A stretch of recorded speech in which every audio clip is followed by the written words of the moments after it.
आप सबों को मेरा नमस्ते। ह्यूमन वैल्यूज़ इन मध्यस्थ दर्शन इस कोर्स में आप सबों का स्वागत है। आज की कक्षा में हम लोग इस पर बात करना चाहते हैं कि संबंध और व्यवस्थापूर्वक जीना जागृति तक, ज्ञान तक, समाधान तक पहुँचने में सहयोगी है, सहायक है। तो पिछली कक्षा में हम लोगों ने इस बात को किया था कि एक एक मानव के रूप में अगर लक्ष्य को देखें तो मुक्ति हमारी चाहना है। हमारे जीवन की सभी क्रियाएं अनुभव के अर्थ में, सहअस्तित्व के अर्थ में व्यवस्थित हो जाएं, यही हमारी चाहना है। हमारे एक एक संस्कार सही के अर्थ में व्यवस्थित हो जाएं, यही हमारी चाहना है। जबकि अभी अगर देखेंगे तो भ्रमित स्थिति में हमारी आशा में, हमारे विचार में, हमारी इच्छा में अनेक प्रकार की उलझनों का होना दिखाई देता है, अनेक प्रकार के कुसंस्कारों का होना दिखाई देता है। तो ये हमारे अपने कुसंस्कार ही हैं, हमारी अपनी दुष्प्रवृत्तियाँ ही हैं जिनसे हम बंधे हुए हैं, उलझे हुए हैं, जो हमारे दुख का कारण है। उनसे बाहर निकल पाना और सहअस्तित्व के अर्थ में अपने जीवन की सभी क्रियाओं को सुनिश्चित कर पाना, यही मुक्ति का स्वरूप है। इसी तरह से मानव लक्ष्य के रूप में हम लोगों ने धर्म, अर्थ, काम और मोक्ष को पहचाना था और ये कहा था कि धर्म पूर्वक अर्थ और काम को सुनिश्चित करते हुए मोक्ष के लिए प्रयास करना, यही श्रेय मार्ग है। उसके बदले यदि हम धर्म विहीन ढंग से अर्थ और काम को सुनिश्चित करते हैं तो दो समस्याएं दिखाई देती। एक तो ये जो मोक्ष का लक्ष्य है, मुक्ति का लक्ष्य है, सर्वतोमुखी समाधान का लक्ष्य है, अपने में हर क्षण संगीतमयता के सुनिश्चित होने का लक्ष्य है, वो लक्ष्य छूट जाता है। और दूसरी कठिनाई ये दिखाई देती है कि धर्म विहीन अर्थ और काम को सुनिश्चित करने का प्रयास करने से हम प्रकृति को नुकसान करते हैं, दूसरे मनुष्य के लिए भी समस्या का कारण बनते हैं। तो प्रेम मार्ग में जीते हुए अर्थ और काम को धर्म विहीन ढंग से सुनिश्चित करने का जब हम प्रयास करते हैं, श्रेय को भूल करके जब हम प्रेय के लिए काम करते हैं, तो हम खुद में अतृप्त तो रहते ही हैं, परस्परता में भी अतृप्ति का, समस्या का, पीड़ा का कारण बनते हैं। तो धर्म पूर्वक अर्थ और काम को सुनिश्चित करने के लिए धर्म क्या है, इसको समझने की ज़रूरत है। इसका ठीक से विस्तार तो हम लोग अगली कुछ कक्षाओं में करेंगे, बट बहुत संक्षेप में देखें तो प्राकृतिक नियमों को ठीक ठीक समझ पाना, सामाजिक नियमों को ठीक ठीक समझ पाना और बौद्धिक नियमों को ठीक ठीक समझ पाना, ये धर्म को समझने का मतलब है। और इसके आधार पर स्वयं के जीने को व्यवस्थित कर लेना, ये नियम पूर्वक जीने का मतलब है। तो बौद्धिक नियम पूर्वक हमारे जीवन की क्रियाएं व्यवस्थित होती हैं।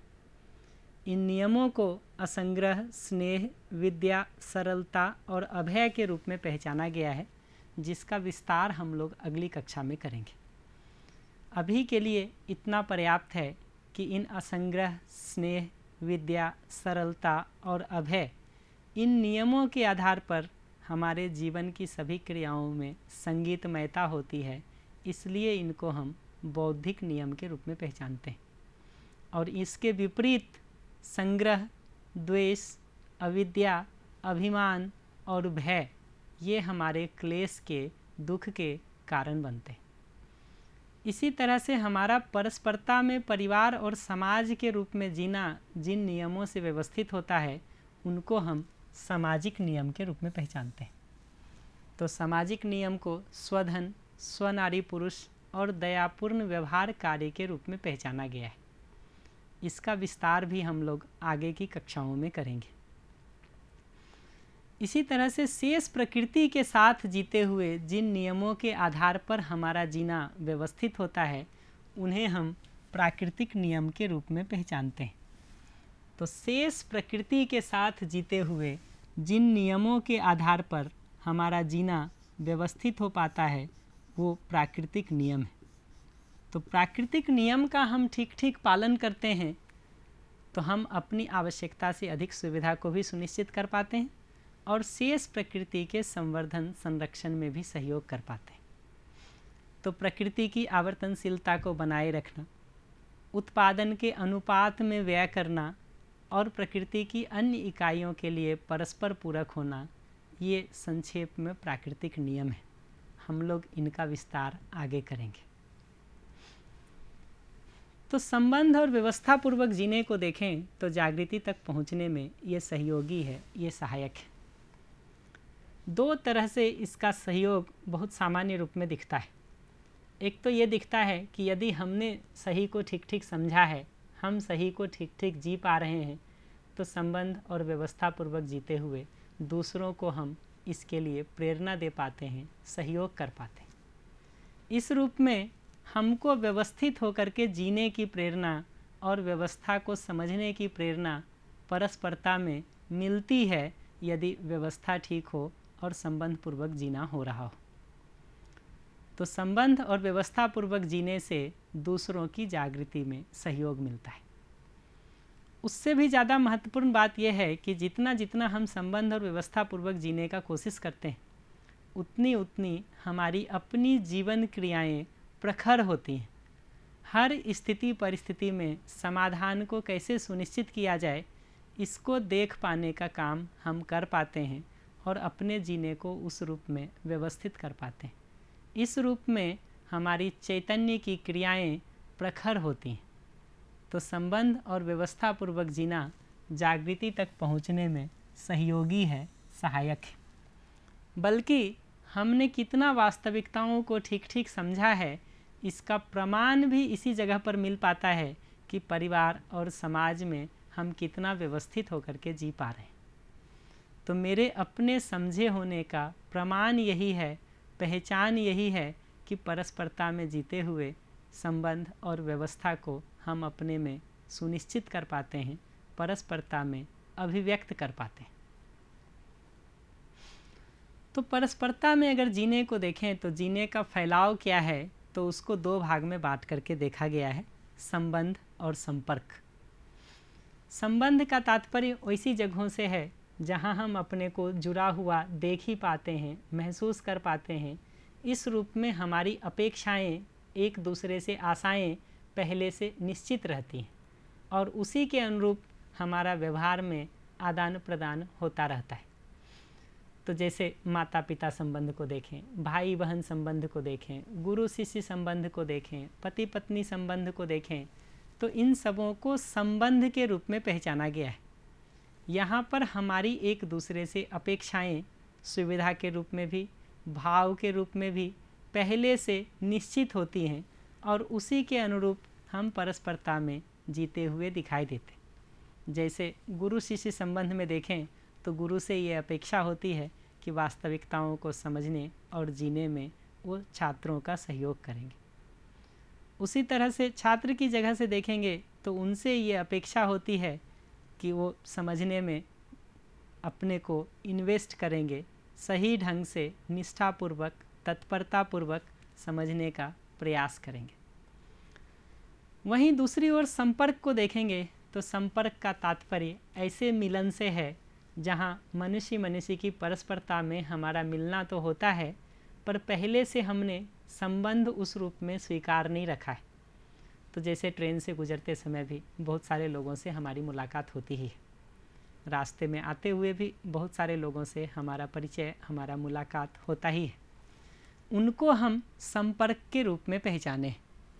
तो इस संपर्क में आदान एवं प्रदान परस्परता में पूर्व निश्चित नहीं रहता, बल्कि ऐच्छिक रूप में रहता है। ऐच्छिक रूप में रहने का तात्पर्य आवश्यकता अनुसार, ज़रूरत के अनुसार, अपनी योग्यता एवं क्षमता अनुसार हम भागीदारी के काम को कर पाते हैं।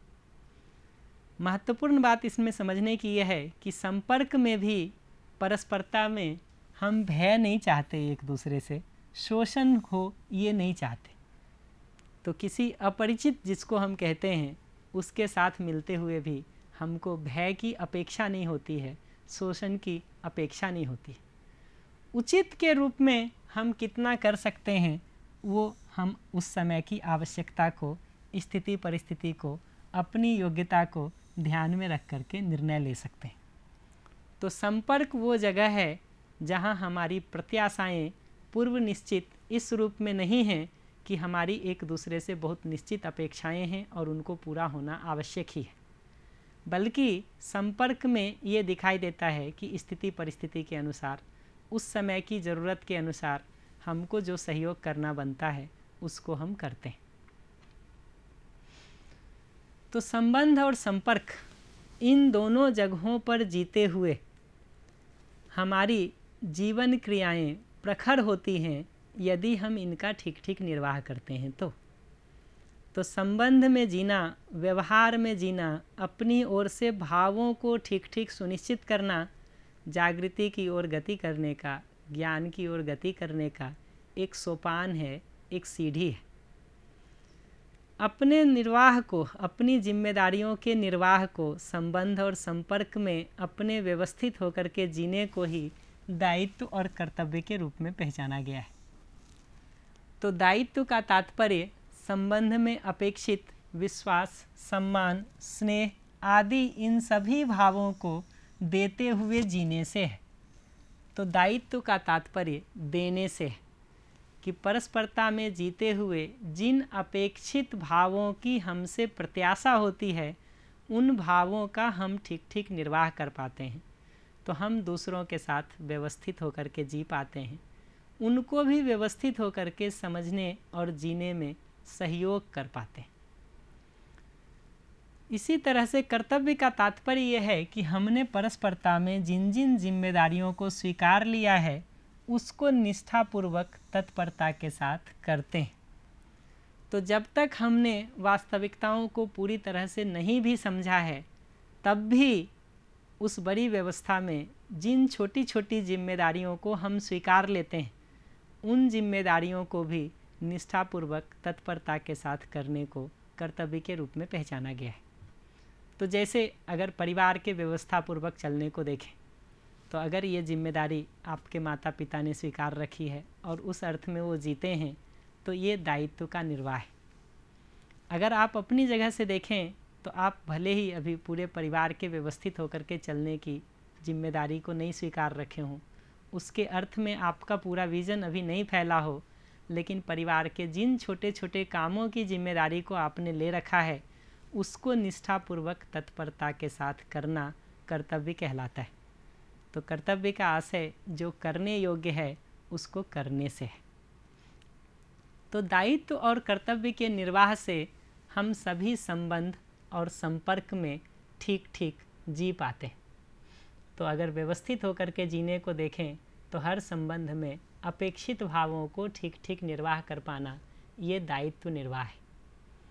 इसी तरह से परस्परता के संपर्क में जहाँ कहीं भी स्थिति परिस्थिति के अनुसार जो हमको करना बनता है उसको निष्ठा और तत्परता पूर्वक करना कर्तव्य है।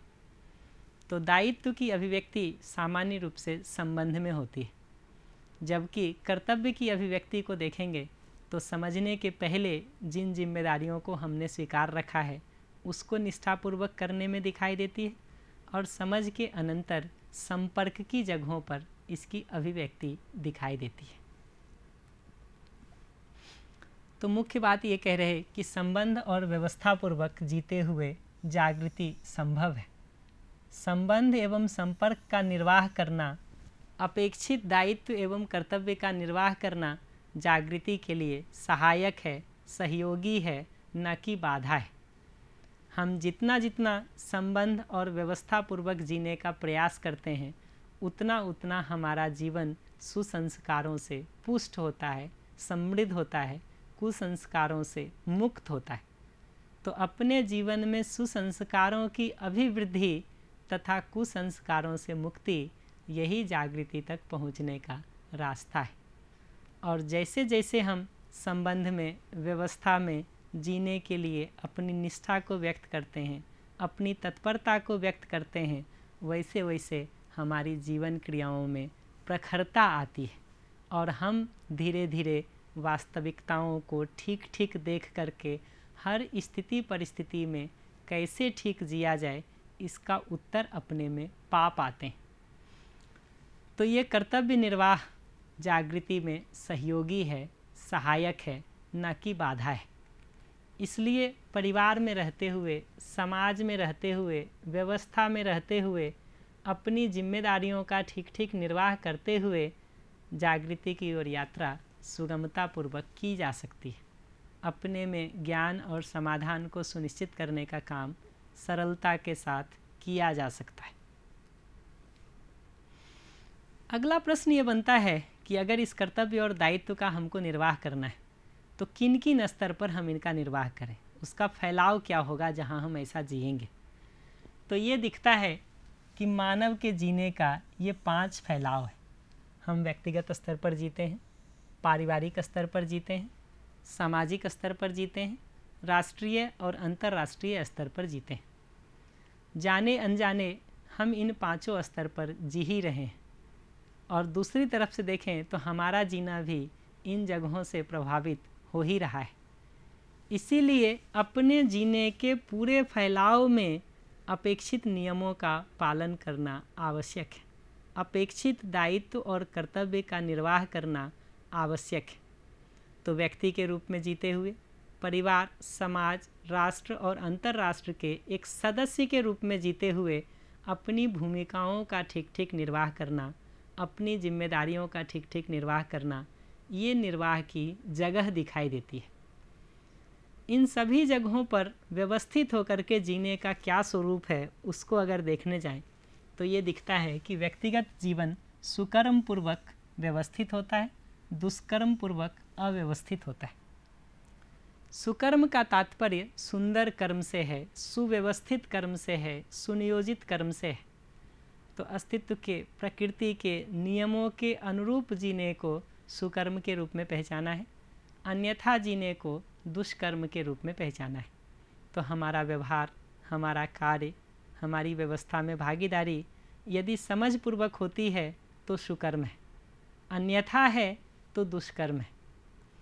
उसी तरह से पारिवारिक जीवन, कौटुंबिक जीवन को देखेंगे तो व्यवस्थित होना सच्चरित्र कहलाता है, अन्यथा जीना दुष्चरित्र कहलाता है।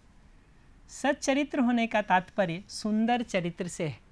तो स्वधन, स्वनारी पुरुष, दयापूर्ण व्यवहार कार्य, इनको अपने जीवन में सुनिश्चित करना, इस आधार पर जीना, ये सच्चरित्र पूर्वक जीने का मतलब है। और परधन, पर नारी, पर पुरुष, पर पीड़ात्मक कार्य व्यवहार, इस अर्थ में जीना, ये दुष्चरित्र का आशय है। इसी तरह से सामाजिक जीवन को देखें तो अखंडता के अर्थ में जीना, सार्वभौमता के अर्थ में जीना, ये नियम पूर्वक व्यवस्थित होने का आशय है। वहीं दूसरी ओर जाति के आधार पर, भाषा के आधार पर, रंग के आधार पर, तथा कथित धर्म के आधार पर, पंथ के आधार पर जीना, इस आधार पर समुदाय को पहचानना और उसी अर्थ में जीना, ये अव्यवस्थित जीने का स्वरूप है। इसी तरह से राष्ट्रीय जीवन को देखें तो न्याय आधारित नीति का होना या अवसर आधारित नीति का होना, ये 2 भेद दिखाई देता है। न्याय आधारित नीति से जीना व्यवस्थित जीना है, अवसरवादी ढंग से जीना अव्यवस्थित जीना है। इसी तरह से अंतर्राष्ट्रीय स्तर पर देखेंगे तो परस्पर राष्ट्रों के मध्य सहअस्तित्व को प्रमाणित कर पाना, परस्पर पूरकता को प्रमाणित कर पाना, ये व्यवस्थित होकर के जीने का स्वरूप है, अन्यथा जीना अव्यवस्थित होने का स्वरूप है जो असफल है। तो अपने जीने के पूरे फैलाव को देखें तो व्यक्तिगत जीवन में सुकर्म पूर्वक जीना, पारिवारिक और कौटुंबिक जीवन में सच्चरित्र पूर्वक जीना, सामाजिक जीवन में अखंडता के साथ जीना, राष्ट्रीय जीवन में न्यायवादी नीतियों को सुनिश्चित करके उस आधार पर जीना, और अंतर्राष्ट्रीय स्तर पर, विश्व के स्तर पर सहअस्तित्व को प्रमाणित करने के लिए सतत क्रियाशील रहना, ये सही अर्थों में अपने दायित्व और कर्तव्य के निर्वाह का तात्पर्य है, आशय है। तो इस दायित्व और कर्तव्य को देखेंगे तो नियमों के अनुरूप होना बनता है। ये नियम क्या हैं उसको अगर देखें तो कुछ सार्वभौमिक सिद्धांत हैं जिसको हम नियम के रूप में पहचानते हैं। तो उसी को थोड़ा और विस्तार करके देखेंगे तो ये सार्वभौमिक सिद्धांत को अलग अलग स्तर पर अलग अलग नाम दिया गया है। तो सामाजिक स्तर पर सार्वभौमिक सिद्धांत यानी यूनिवर्सल प्रिंसिपल्स, तो सामाजिक स्तर पर वैसे यूनिवर्सल प्रिंसिपल्स को देख पाना जो हमको अपने में स्वीकृत हों, परस्परता में दूसरों को स्वीकृत हों, वैसे नियमों को देख पाने को, वैसे सिद्धांतों को देख पाने को नियम नाम दिया गया है। तो सामाजिक स्तर पर सार्वभौमिक सिद्धांत को देख पाने को नियम को पहचानने के रूप में कहा गया है। इस नियम को जब हम व्यवस्था के स्तर पर सुनिश्चित करते हैं, व्यवहित करते हैं, एग्जीक्यूट करते हैं, तो उसी को न्याय कहा है। इसी न्याय को जब हम अंतर्राष्ट्रीय स्तर पर परस्पर समाधान विचारपूर्ण नीति द्वारा व्यवहित करते हैं तो उसे धर्म नाम दिया गया है। तथा इसी को जब हम ब्रह्मांड के स्तर पर सत्ता में संपृक्त प्रकृति के रूप में देखते हैं तो उसे सत्य के रूप में, और अनंत ब्रह्मांड के स्तर पर सहअस्तित्व के रूप में पहचाना गया है। सहअस्तित्व का तात्पर्य इस व्यापक में पूरी प्रकृति के संपृक्त होने को देख पाने से है, महसूस कर पाने से है। तो नियम के रूप में अगर देखें तो नियम, न्याय, धर्म, सत्य और सहअस्तित्व ये सभी सार्वभौमिक सिद्धांत हैं, यूनिवर्सल प्रिंसिपल्स हैं, जिनको अलग अलग स्तर पर देख करके हम अलग अलग नाम दे रहे हैं। इसी सहअस्तित्व को मानव अपने में महसूस कर पाता है। वो अनुभव की क्रिया है जिसके फलन में, उपलब्धि में आनंद हासिल होता है कि जीवन में निरंतर तृप्ति का बना रहना समझपूर्वक होता है। सहअस्तित्व को समझने के आधार पर हमारे में नित्य तृप्ति बनी रहती है। तो सहअस्तित्व को अपने में देख पाने को अनुभव की क्रिया के रूप में पहचाना है और उसके फलन में निरंतर तृप्ति को आनंद नाम दिया गया है। तथा ऐसा निरंतर तृप्त मनुष्य सतत उपकार के अर्थ में जीता ही है और सहअस्तित्व को ही अपने आचरण में, अपने जीने में प्रमाणित करता है। ऐसे जीने को ही जागृत जीवन के रूप में पहचाना है। तो लौट करके इस पूरी बात को अगर देखें तो सामाजिक स्तर पर सार्वभौमिक सिद्धांत को नियम नाम दिया है। इसी नियम को व्यवस्था के स्तर पर जब देखते हैं तो न्याय नाम दिए हैं। इसी को जब अंतर्राष्ट्रीय स्तर पर नीतियों के रूप में देखते हैं तो धर्म नाम दिए हैं। इसी को जब हम ब्रह्मांड के स्तर पर, अनंत ब्रह्मांड के स्तर पर देखते हैं तो सत्य और सहअस्तित्व नाम दिए हैं। नियमों को अपने में देख पाने को, समझ पाने को अनुभव की क्रिया के रूप में पहचाने हैं और उसके फलन में जीवन नित्य तृप्त रहता है, उसे आनंद नाम दिए हैं। अनुभव और आनंद पूर्वक व्यक्तिगत जीवन में अपने पूरे जीने को उपकार के अर्थ में व्यवस्थित कर लेने को, सहअस्तित्व के अर्थ में प्रमाणित कर लेने को जागृत जीवन के रूप में पहचाने। हम लोग आगे की कक्षाओं में इन बातों का विस्तार करेंगे। इस नियम को, न्याय को, धर्म को, सत्य को, सहअस्तित्व को कैसे हम अपने में सुनिश्चित कर सकते हैं, कैसे हम इन वास्तविकताओं को देख सकते हैं, इसका विस्तार हम लोग आगे की कक्षाओं में करेंगे। तो जहाँ से हम लोगों ने आज बात को शुरू किया था कि मानव लक्ष्य को अगर देखेंगे तो धर्म, अर्थ, काम और मोक्ष के रूप में पहचाना है। इसमें से धर्म पूर्वक अर्थ और काम को सुनिश्चित करना यही श्रेय का मार्ग है और इस मार्ग से चलते हुए अंततोगत्वा मोक्ष को पा लेना यही श्रेय है। अन्यथा धर्म विहीन ढंग से अर्थ और काम को पाने में उलझ जाना, अनियंत्रित ढंग से प्रिय को पाने में या सुविधा संग्रह में उन्मादित हो जाना, उलझ जाना, वो प्रेय के तहत होता है। तो श्रेय मार्ग को देखें, धर्म पूर्वक अर्थ और काम को देखें तो उसका मतलब है कि बौद्धिक नियम, सामाजिक नियम और प्राकृतिक नियमों को समझ करके हम अपने जीने को सुनिश्चित करें।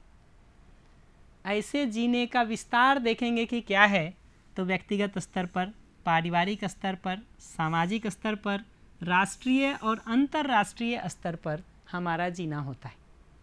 इन सभी जगहों पर जो भी हमारा अपेक्षित कर्तव्य बनता है, दायित्व बनता है, उसको निष्ठापूर्वक निर्वाह करने से ही हम क्रमशः जागृति की ओर गति करते हैं और अंततोगत्वा जागृति को प्रमाणित कर पाते हैं।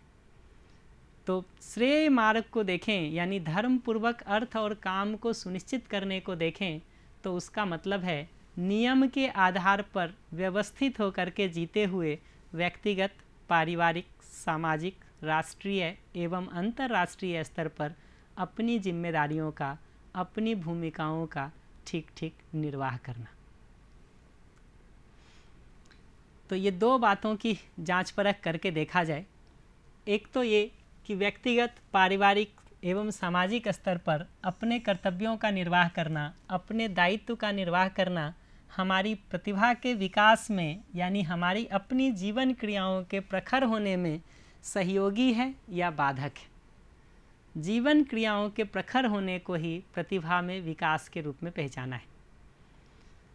फिर ये भी जांच करके देखें कि ये जो हमारे जीने का 5 स्तर है, व्यक्तिगत, पारिवारिक, सामाजिक, राष्ट्रीय और अंतर्राष्ट्रीय, इन सभी स्तर पर सुकर्म पूर्वक जीना ठीक है या दुष्कर्म पूर्वक जीना ठीक है। पारिवारिक स्तर पर सच्चरित्र पूर्वक जीना ठीक है या दुष्चरित्र पूर्वक जीना ठीक है। समाज के स्तर पर अखंड सामाजिकता के अर्थ में जीना ये ठीक है या सामुदायिक होकर के जीना ये ठीक है।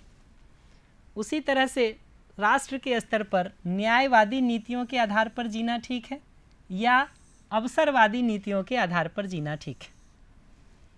और अंततोगत्वा अंतर्राष्ट्र के स्तर पर देखेंगे तो विवेक और विज्ञान, इन दोनों के अध्ययन पूर्वक समाधान, समृद्धि, अभय और सहअस्तित्व, इन चारों मानव लक्ष्यों को प्रमाणित करना ये ठीक है या परस्पर संघर्ष करना, द्वेष करना, विरोध करना ये ठीक है। तो ये दो बातों की ठीक ठीक जांच परख की जाए।